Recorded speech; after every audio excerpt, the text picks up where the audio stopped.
Hello guys, नमस्ते। Welcome back to my channel. और video बहुत लेट आ रहे हैं मेरे, और हो सकता है अभी एक दो दिन लेट आए, बट मुझे लगा कि मुझे क्विक अपडेट देना चाहिए वीडियो के साथ साथ। एक्चुअली तबीयत थोड़ी ठीक नहीं थी मेरी भी और बच्चों की भी, इस वजह से वीडियो नहीं आ पा रहे थे। अभी भी मैं कंटिन्यू अगर बोल नहीं सकती क्योंकि बीच बीच में खांसी आ जाती है, तो इसलिए वीडियो कंटिन्यू नहीं कर पाती हूँ। बट एक अपडेट तो देना चाहिए, और वीडियो काफ़ी लेट हो रहे हैं। आप लोग का वेट करते हो, आप लोग बहुत ही अपना टाइम निकाल के कमेंट करते हो, वीडियो देखते हो, तो उसको एक रिस्पांस देना ज़रूरी है।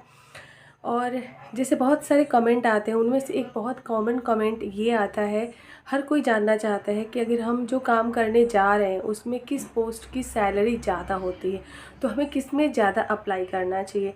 मर्चेंडाइज़र की सैलरी अच्छी होती है, या क्वालिटी की जो क्वालिटी वगैरह में रहते हैं उनकी सैलरी अच्छी होती है, या फिर जो बाइंग मर्चेंडाइज़र होते हैं उनकी सैलरी अच्छी होती है, जो प्रोडक्शन में काम करते हैं, प्रोडक्शन मैनेजर वगैरह, इनकी सैलरी अच्छी होती है। अगर जैसे आप अगर कैरियर सेलेक्ट करना चाहते हैं, तो होता है ना कि अगर आपने शुरू में जो कर लिया वो आपको ही आगे कंटिन्यू करना है, तो किसकी सैलरी ज़्यादा अच्छी होती है, ये भाई हर कोई जानना चाहता है। ठीक है, तो इस वीडियो को आज हम लोग इस टॉपिक पे इस वीडियो में बात करेंगे।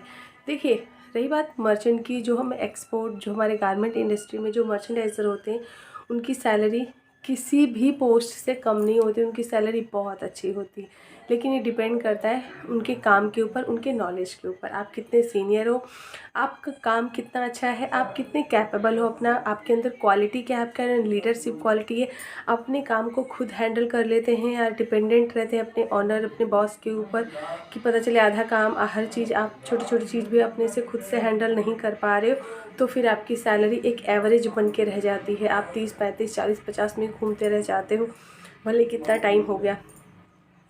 लेकिन अगर आप कैपेबल हो, आपके अंदर लीडरशिप क्वालिटी है, अपना अकाउंट खुद हैंडल करते हो, आप किसी की भी ज़रूरत नहीं होती है, डिसीजन मेकिंग अगर आपके पास पावर है, तो फिर आपकी सैलरी बहुत अच्छी होती है, आपकी ग्रोथ बहुत अच्छी होती है।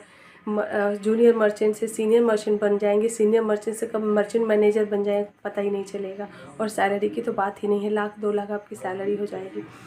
ठीक है, ये तो हमारे हो गए गारमेंट मर्चेंडाइज़र की। लेकिन अगर हम बाइंग मर्चेंडाइज़र की बात करें, जो बाइंग हाउस में काम करते हैं, उनकी भी सैलरी डिपेंड करती है कि आप एक मर्चेंडाइज़र जो हो, मैनेजर हो, या फिर आप जस्ट, क्योंकि जो बाइंग ऑफिस में जो मर्चेंट होते हैं, जैसे वो जो फॉलोअप लेते हैं, एक मर्चेंडाइज़र जो बाइंग ऑफिस के होते हैं क्या करते हैं, बायर को अपडेट देते हैं। फॉलोअप कहाँ से लेते हैं? एक्सपोर्टर से। मतलब जो गारमेंट एक्सपोर्ट में जो मर्चेंट होते हैं, जो वहाँ का काम होता है, उनसे वो फॉलो अप लेते हैं। तो बीच में वो लोग खुद कुछ, मतलब वैसा कोई काम नहीं करना होता है कि फिजिकली, बस उनको जस्ट मेल के थ्रू, फ़ोन के थ्रू ये सारी चीज़ें अपडेट लेते हैं और एक दूसरे को फॉरवर्ड करते हैं। तो उनकी सैलरी रियल में बहुत अच्छी तो नहीं होती है, लेकिन हाँ ठीक होती है। लेकिन जितना आप एक मर्चेंडाइज़र जो गारमेंट इंडस्ट्री में भी अर्निंग कर सकते हैं, जिनकी सैलरी होती है, उससे ज़्यादा जो एक नॉर्मल मर्चेंडाइज़र होता है बाइंग ऑफिस में, उसकी नहीं होती। लेकिन हाँ, जो उसका बाइंग ऑफिस में जो मर्चेंट का जो मैनेजर होता है, जो मेन होता है, चाहे वो लेडीज़ हो जेंट्स दोनों होते हैं, उनकी सैलरी बहुत अच्छी, उनकी स्टार्टिंग ही हमको लगता है कि 80,000 1 लाख ही उनकी होती है। क्यों? क्योंकि वो डायरेक्ट बायर से डील करते हैं। अगर वो डायरेक्ट बायर से डील करते हैं, वो बाहर फॉरेन कंट्रीज़ में जहाँ से हमें ऑर्डर मिलता है, वहाँ पे वो जाते हैं विजिट करने के लिए, मीटिंग करने के लिए जाते हैं। और वहाँ से जब बायर हमारी कंट्री में आते हैं, तो उनको अटेंड करना, उनके साथ मीटिंग करना, उनको एक्सपोर्टर के पास लेके जाने, ये सारी चीज़ें उनका काम होता है। ठीक है, तो उनकी सैलरी बहुत अच्छी होती, स्टार्टिंग ही 80,000 1 लाख से होती है, उसके ऊपर तो बहुत जाती है। ठीक है, तो और उसके बाद हम अगर बात करें क्वालिटी वगैरह की, जो क्वालिटी डिपार्टमेंट में होते हैं, उनकी भी सैलरी अच्छी होती है, 50, 40, 30, 60, 70। ठीक है, वो जैसे जैसे वो ग्रोथ करते जाते हैं, फिर सैलरी भी उसके हिसाब से बढ़ती जाती है। ठीक है, और प्रोडक्शन वगैरह की भी इसी यही सैलरी होती है। तो ये आपके ऊपर डिपेंड करता है। देखिए, सैलरी देखिए कभी किसी पोस्ट पे नहीं जाना चाहिए, ये मेरा अपना पर्सनल ओपिनियन है। कि आप सोचो कि नहीं, उसकी सैलरी, आपकी सैलरी कब बढ़ जाए कुछ पता थोड़ी ना है।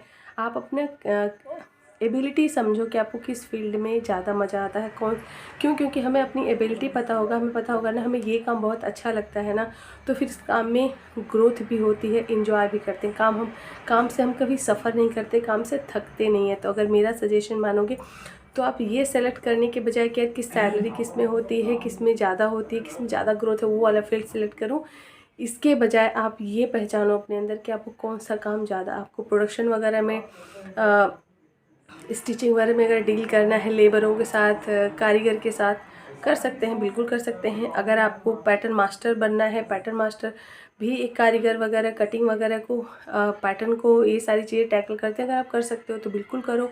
एक पैटर्न मास्टर की बहुत अच्छी सैलरी होती है, बहुत अच्छी सैलरी होती है। एक पैटर्न मास्टर तो मेन होता है हमारी इंडस्ट्री का, ठीक है। तो ये सब चीज़ चेक करने के बजाय चेक करो अपनी एबिलिटी, किसी की भी बात हो रही कि हमको क्या अच्छा लगता है और क्या हमारे लिए सही है, वो काम सेलेक्ट करो।